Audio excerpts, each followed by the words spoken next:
Bonjour tout le monde, j'espère que vous allez très bien. Nous allons parler dans cette vidéo sur la réplication de l'ADN en général. Je vais essayer par la suite d'ajouter une vidéo concernant la différence entre la réplication de l'ADN chez les prokaryotes et la réplication de l'ADN chez les eucaryotes. Si vous trouvez cette explication utile, je vous invite de devenir un membre de notre grande famille en cliquant ici sur le bouton abonner pour recevoir toutes les vidéos de la chaîne qui sont toujours en relation avec notre spécialité, avec la biologie. Tous les êtres vivants possèdent la capacité de répliquer leur matériel génétique. Le génome contenu dans les chromosomes et qui correspond aux molécules d'ADN doit être répliqué lors de la phase S du cycle cellulaire et être transmis aux cellules F lors de la division cellulaire. Si vous avez des questions concernant le cycle cellulaire, vous pouvez voir cette vidéo ici.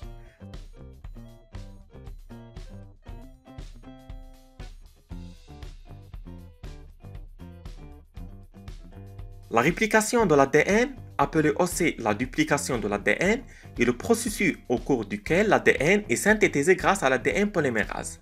Ce mécanisme permet d'obtenir, à partir d'une molécule d'ADN, deux molécules identiques à la molécule initiale, en vue de leur distribution aux deux cellules filles pendant la mitose.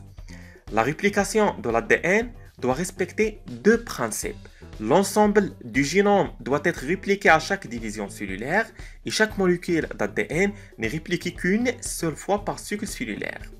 Alors, la réplication de l'ADN est bidirectionnelle, c'est-à-dire à chaque origine de réplication, il y a formation d'un œil de réplication qui s'agrandit tout le long de l'avancement au niveau des forges de réplication. Cette dernière débute alors à partir d'une origine de réplication et progresse dans les deux sens opposés.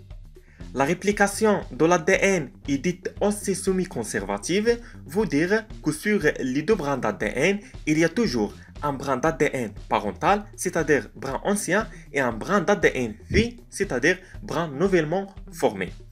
À noter que le mécanisme de la réplication semi-conservative est tenu pour universel aussi bien chez les prokaryotes que chez les eucaryotes. Concernant le mécanisme de réplication de l'ADN, la réplication d'une molécule d'ADN commence au niveau des forges de réplication, au œil de réplication. Ces structures apparaissent au cours de la phase S et correspondent à l'endroit où l'ADN se réplique. Chaque œil comporte deux forges de réplication, figure en Y, où une ADN polymérase effectue la réplication. Ces forges progressent en sens inverse, c'est-à-dire la réplication bidirectionnelle, assurant la réplication de l'ensemble de la molécule d'ADN.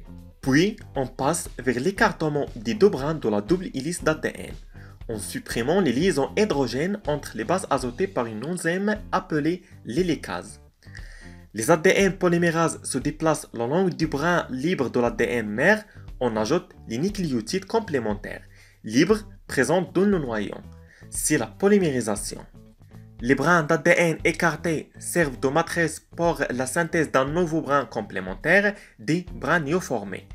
Les brins néoformés sont construits en respectant la complémentarité du base azotée A, T, G, C.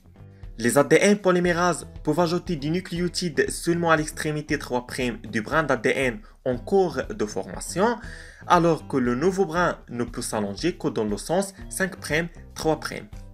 L'élongation d'un brin 5', 3' est continue, tandis qu'il ne se réalise pas de manière continue sur l'autre brin de la molécule d'ADN 3', 5'. De courts segments sont synthétisés avant d'être reliés. On appelle ces segments fragments d'Okazaki. Voilà, c'est ça la réplication en bref de l'ADN. Je vais essayer par la suite d'ajouter une vidéo concernant la différence entre la réplication de l'ADN chez les prokaryotes et la réplication de l'ADN chez les eucaryotes. À part ça, si vous avez des questions, laissez-moi savoir. Merci et à bientôt.